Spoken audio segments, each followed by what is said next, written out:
Fíjate que hay una idea que siempre me ha dado vueltas en la cabeza. A ver. La sensación de que nuestra historia no empieza de cero, ¿sabes? El día que nacemos. Que de alguna forma las vidas de nuestros abuelos, sus alegrías, sus secretos, sus dolores, siguen resonando en nosotros. Claro, como un eco. Exacto, como un eco.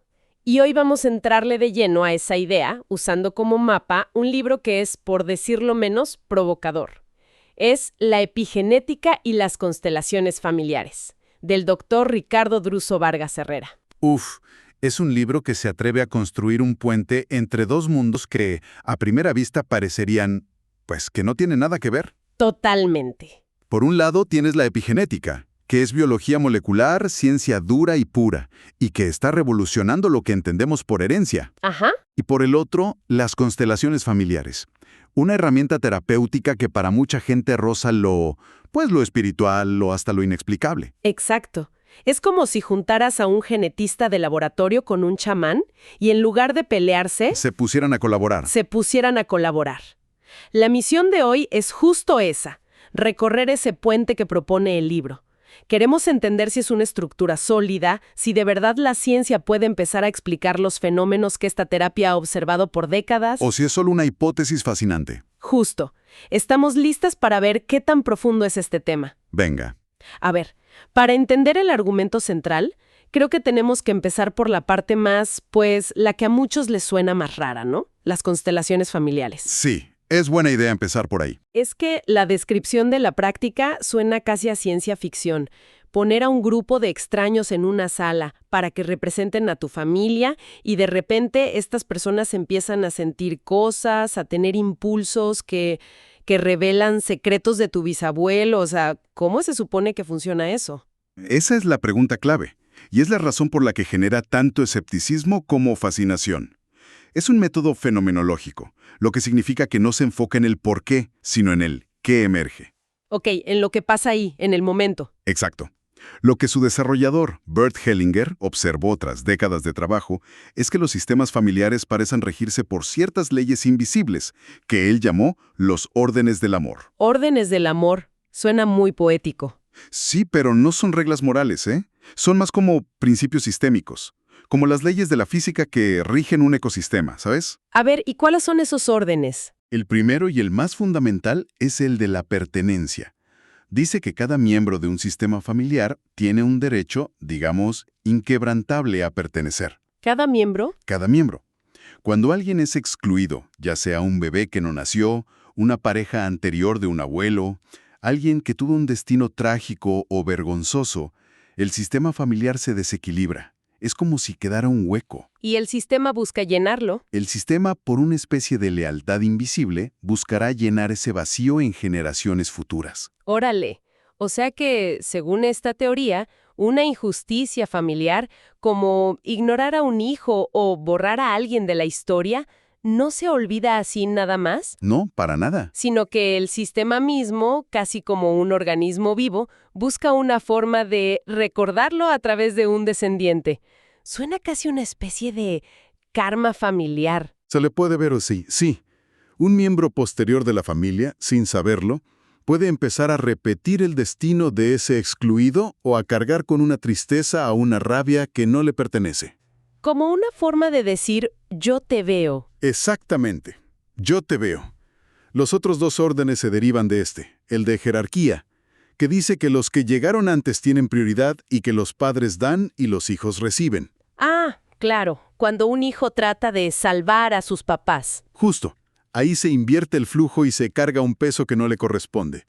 Y el de equilibrio, que se refiere al balance entre el dar y el tomar, sobre todo en las parejas. Entiendo. El objetivo final entonces no es encontrar culpables ni juzgar. El libro es muy claro en eso. Para nada.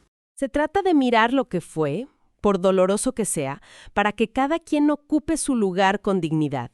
Y al hacer eso, se restaura el flujo de amor, el sistema se reordena. Es una idea muy potente, pero durante mucho tiempo, el cómo funcionaba esto era un misterio. Un misterio total. Bien, entonces tenemos este fenómeno. Una terapia que parece sacar a la luz patrones que se repiten por generaciones. Ahora sí, vamos al otro lado del puente, al lado del laboratorio. Al lado del laboratorio. El libro propone que la epigenética podría ser la clave, la pieza que faltaba. Exacto. La genética tradicional nos decía que heredamos un código de ADN y que ese código era básicamente nuestro destino. Si tenías el gen de algo, pues ya estabas predispuesta. Sí, una condena casi. Pero la epigenética viene a decirnos algo mucho más sutil y, la verdad, más poderoso. Nos dice que el ADN no es un destino. Es más como un inmenso teclado de piano. Los genes son las teclas, pero algo tiene que tocarlas. Y la epigenética es la pianista. La epigenética es la pianista.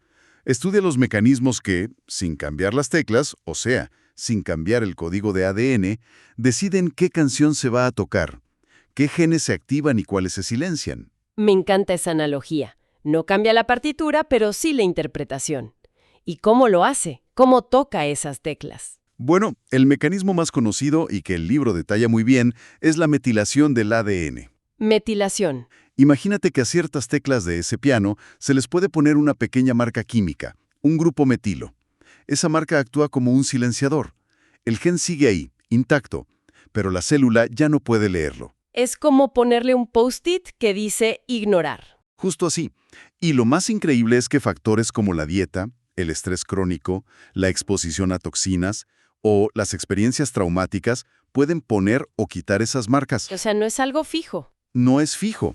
Y la metilación no es el único mecanismo. El libro también menciona la modificación de histonas, que es fascinante. Las histonas son las proteínas donde se enrolla el ADN.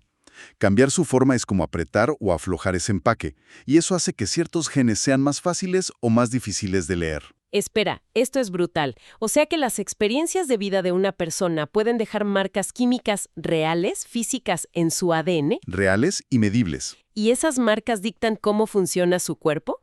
Y el libro presenta estudios que lo demuestran, ¿cierto? Sí, son contundentes.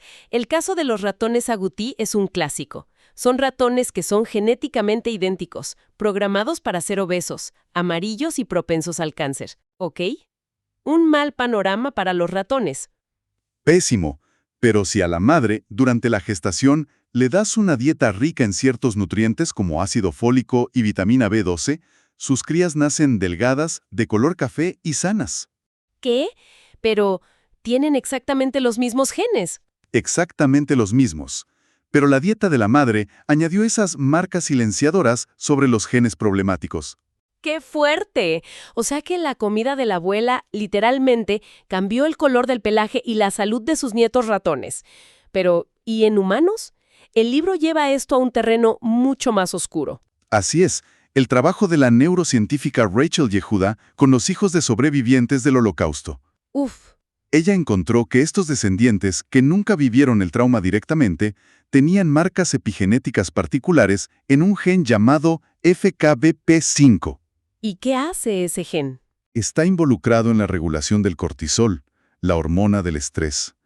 Estas marcas hacían que su sistema de respuesta al estrés fuera mucho más sensible, haciéndolos biológicamente más vulnerables a la ansiedad y al estrés postraumático. Eso me vuela la cabeza.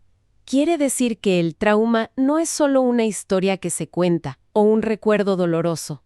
Es Una instrucción biológica que se hereda. una huella biológica. La experiencia de un abuelo en un campo de concentración podría estar, literalmente, calibrando el sistema de alarma de su nieta hoy. Es una idea abrumadora. Es abrumadora, sí. Y aquí es donde todo converge.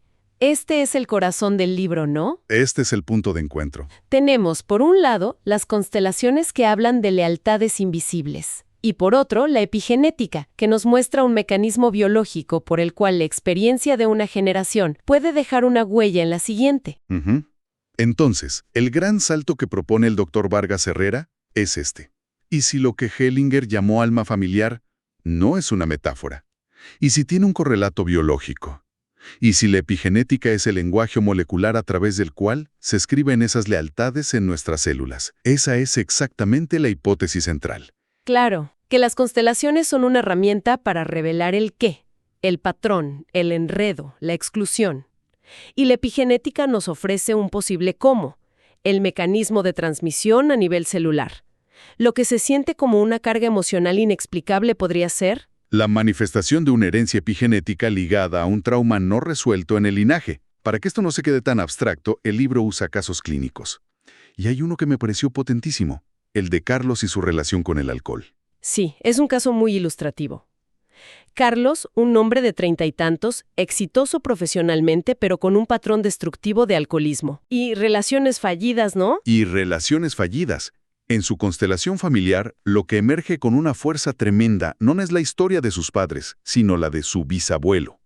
Un hombre que combatió en una guerra, que vio horrores, perdió compañeros. Y al volver no pudo hablar de ello. Nunca. Encontró en el alcohol la única forma de anestesiar un dolor y una culpa inmensos. Murió joven de cirrosis. Y en la constelación se ve cómo esa solución del bisabuelo, el alcohol como refugio, se convierte en una especie de mandato silencioso en la familia. Exacto. Su hijo, el abuelo de Carlos, también bebió para lidiar con la ausencia de su padre. Y ahora Carlos, sin saber nada de esto, repite el patrón. Es que eso es lo impactante, que es sin saberlo conscientemente. Y aquí es donde el libro añade la capa científica.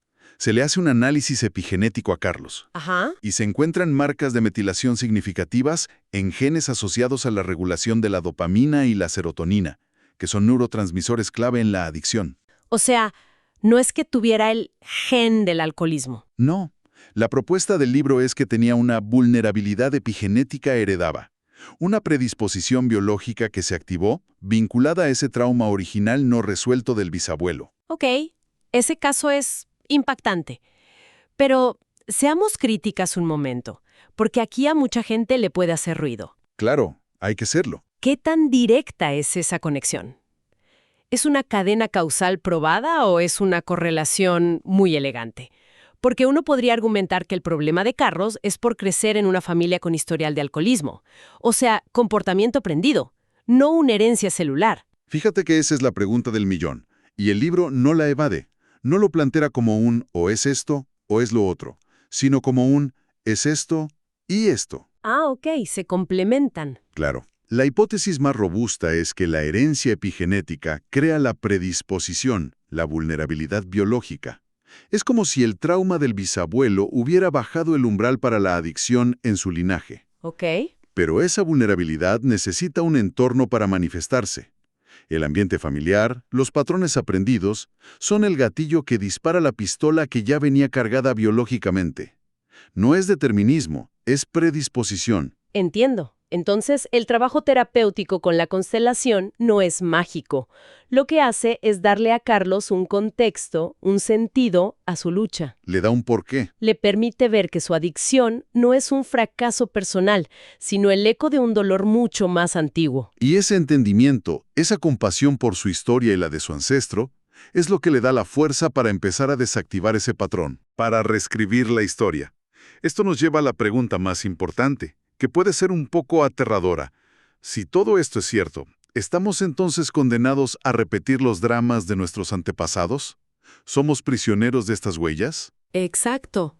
Somos prisioneros de estas huellas epigenéticas que ni siquiera sabíamos que llevábamos. Afortunadamente, y este es el mensaje más potente del libro, la respuesta es un rotundo no. ¡Uf, qué bueno! Y aquí es donde la ciencia y la terapia se dan la mano de la forma más esperanzadora. Las marcas epigenéticas no son permanentes. Así como el estrés y el trauma pueden ponerlas, Hay intervenciones que pueden quitarlas. pueden quitarlas o modificarlas. El epigenoma es dinámico, es plástico. O sea, ¿podemos limpiar nuestro propio código? En cierto sentido, sí. El libro menciona evidencia creciente de que prácticas como la meditación, el ejercicio regular, una dieta antiinflamatoria y, crucialmente, la psicoterapia pueden inducir cambios epigenéticos positivos. ¿De verdad? Sí, pueden, por ejemplo, aumentar la expresión de genes que nos ayudan a regular el estrés y disminuir la de aquellos ligados a la inflamación. Tenemos agencia, no somos marionetas de nuestro pasado biológico. Entonces, el acto de sanar adquiere una dimensión completamente nueva. Cuando una persona como Carlos hace su trabajo terapéutico, no solo está mejorando su propia vida. Va mucho más allá. Al romper el ciclo, al encontrar una nueva manera de lidiar con el dolor, no solo se libera a sí mismo, potencialmente está evitando pasar esa vulnerabilidad epigenética a sus propios hijos. Exacto. Es una sanación que mira hacia adelante y hacia atrás, al mismo tiempo. Es una sanación sistémica, esa es la palabra. No se trata de borrar el pasado ni de culparlo, al contrario, se trata de mirarlo, reconocerlo, agradecer a quienes nos precedieron por la vida que nos llegó a través de ellos, con todo y sus cargas. Asumir la historia completa y desde ese lugar de reconocimiento poder decir, gracias por esto, yo lo veo, y ahora elijo hacerlo diferente. Es tomar nuestro propio destino, liberados de las lealtades que nos atan al sufrimiento, pero enriquecidos por la totalidad de nuestra historia. Haciendo un recuento, este análisis del libro del Dr. Vargas Herrera nos ha llevado por un camino fascinante. Empezamos con una terapia que parece desafiar la lógica. Y terminamos en la vanguardia de la biología molecular. Exacto. El puente que construye entre epigenética y constelaciones familiares sugiere que las experiencias de nuestros ancestros están inscritas en nuestra biología de una forma que apenas empezamos a descifrar. Y lo más importante es que nos saca de un lugar de victimismo. Nos dice que esa historia inscrita en nosotros no es un veredicto final. Es un punto de partida. Es un punto de partida. Nos da herramientas para ser participantes activos en nuestra propia sanación y en la de nuestro linaje. Nos da las claves para empezar a reescribir esa historia. Y esto me deja con una reflexión final. El libro se centra mucho en cómo heredamos traumas y heridas, porque es lo que nos lleva a buscar ayuda, ¿no? Claro, es lo que duele. Pero si el mecanismo de la epigenética transmite la huella del dolor, por lógica también debe transmitir la huella de lo contrario. Debe transmitir los recursos, las estrategias de supervivencia, la resiliencia que permitió a nuestros ancestros sobrevivir a guerras, hambrunas y pérdidas inimaginables. ¡Wow! Claro. Así que la pregunta que nos deja esto flotando es, si nuestras células guardan memorias, ¿qué fortalezas silenciosas, qué capacidades de adaptación y qué profunda resiliencia de nuestro linaje podríamos estar portando aquí y ahora sin siquiera ser conscientes de ello?